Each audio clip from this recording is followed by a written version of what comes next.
Have you ever stared at a chessboard, a chaotic battlefield of 64 squares, and felt completely lost?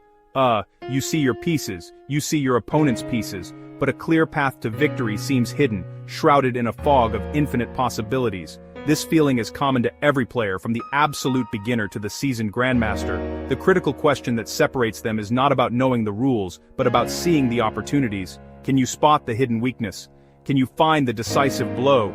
Can you find a checkmate in 2 moves when the board is screaming with tension? This is the royal question that defines a chess player's strength, and it is a skill that can be learned, honed, and mastered. This essay promises you one simple thing: a clearer vision of the chessboard. What exactly are tactics? In the simplest terms, tactics are short-term sequences of moves that result in a tangible advantage. This advantage could be winning your opponent's pieces, delivering checkmate, or promoting a pawn. Strategy is your long-term plan. Tactics are the sword fights, the ambushes, the clever traps along the way. Developing tactical vision is pattern recognition. The greatest players see motifs, not 20-move calculations. They see relationships, potential threats, familiar motifs.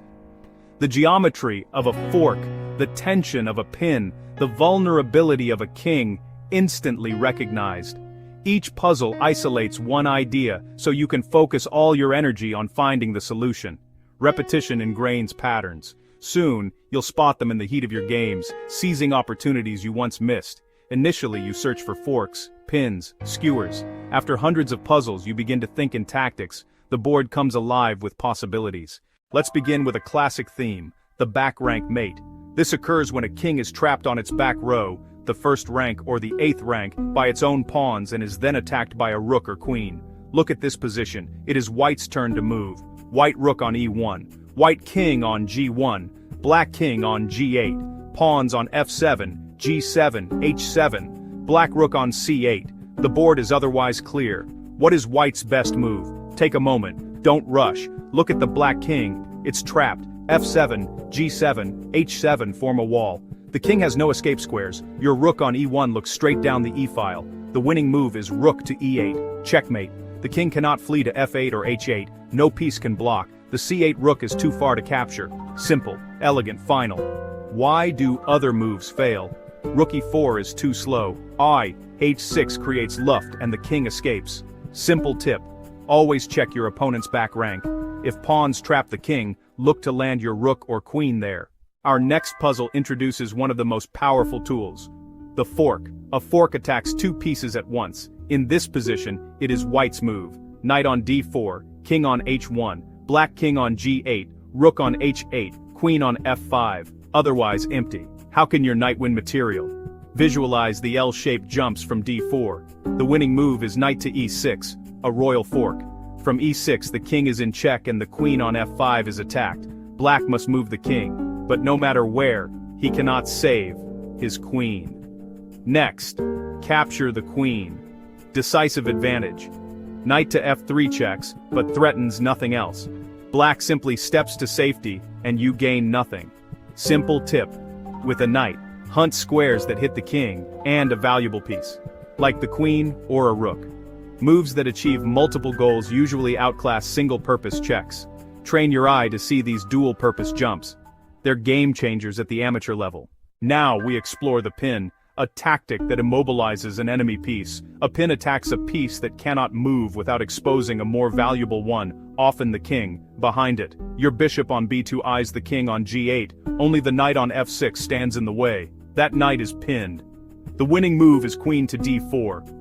The pinned knight is attacked twice and cannot move. If black defends with rook d6, you still play queen takes f6.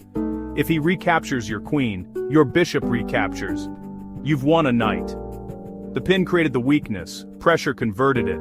Attacking the rook with queen d3 misses the point. Black simply moves the rook and your chance fades.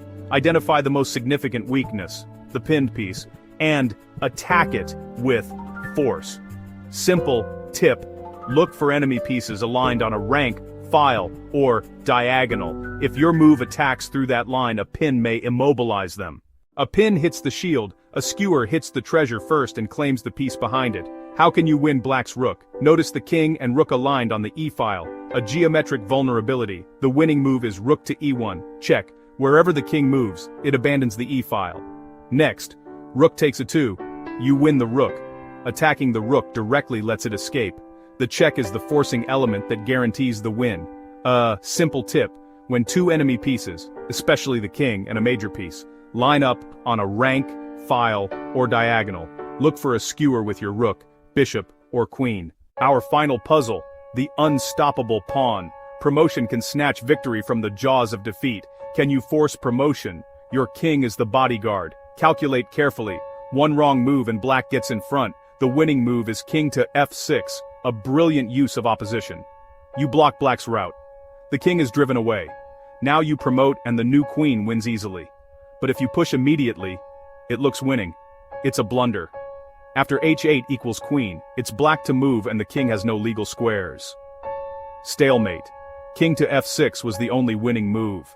Simple tip, with a passed pawn, don't push blindly.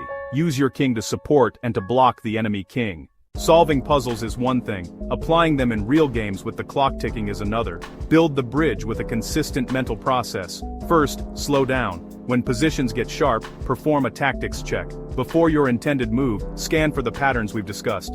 Backrank threats, forks, pins, skewers. At first it feels slow, with repetition it becomes intuitive. Analyze your own games, especially losses, without an engine first. Identify the turning point. Was there a tactic you missed? A defensive resource unseen?